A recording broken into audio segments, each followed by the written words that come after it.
Hi there folks, welcome back to Rich Reviews. I want to thank everyone who has been subscribing to this channel. I'm nearly 70 subscribers in, folks. Thank you, you're awesome. I also want to thank everyone who's been watching the Man Knox documentary. That is awesome. 56 views and counting. I'm nearly 60 views into that. I never thought I'd get that many. I want to thank everyone who's been commenting. I want to thank everybody who has been liking. Overall, I want to thank you guys. You've been really awesome in helping this channel grow. I really want to have appreciative of that, so thank you. So in the latest of the films that never got a wide release in theaters or never managed to make all the way on there or didn't make much money to begin with, the latest of these is I Am Not a Serial Killer. So this is directed and co-written by Bill O'Brien and is based on a novel by Dan Welch. I have not read the novel. I try to read most everything. This novel somehow happens to escape me. Although, again, considering there's only one Barnes & Noble around these days, or there's only, that's here and there, folks. So John Layton Cleaver, played by Max Records, he's an outcast in this small Minnesota town, and he unfortunately has antisocial behavior and has recently been diagnosed by his counselor that his mother makes him go to. And he basically, the therapist here has declared that he could possibly be a future serial killer one day, considering that's how bad he is or how he feels on the inside, I guess. Or he has an overworked mom played by Laura Fisher. And, she works in a funeral home, and there are indeed some scenes in this film where they start to embalm people, and where they take out people's organs for, to suck out the blood and stuff and take out the organs. And, again, John really tries to fit in. He has a code that he tries to live by. Hey, it looks like it's like Dexter almost in a way. And there's one very funny scene where he's confronting a bully, I guess, that, and a girl is nearby that he happens to like.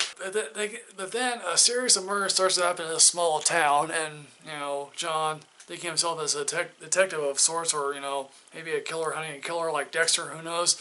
So when he's investigating these murders, he comes to find out that Mr. Crowley, played by Christopher Lloyd, his elderly next-door neighbor, is the one that is committing the murders here.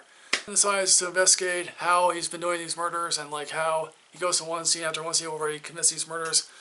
And then again, this is a small town where everyone knows everyone. And it's nice to see Christopher Lloyd in a film these days. He hasn't done really anything of late, and will this piss off some Back to the Future fans? Who knows? I don't know. So I think it's interesting because his mom and his therapist are telling him, okay, you could be a serial killer one day, and that's, again, there are interesting studies to show that, certain brain activity can induce people to become serial killers, but that's here nor there. Again, it also depicts life in a small town where everyone, again, keeps knowing everyone, and basically how, everyone, knows each other's business, I guess. There's sort of a point to be had here. It's also been revealed as to why Christopher Lloyd is doing what he's doing. And again, maybe the novel went to see it further, and maybe the novel had a much more grandiose way of explaining things. It comes across as a lesser X-Files. Now, lesser X-Files can be good X-Files. It just, here it's like, okay, I can understand, okay, yeah.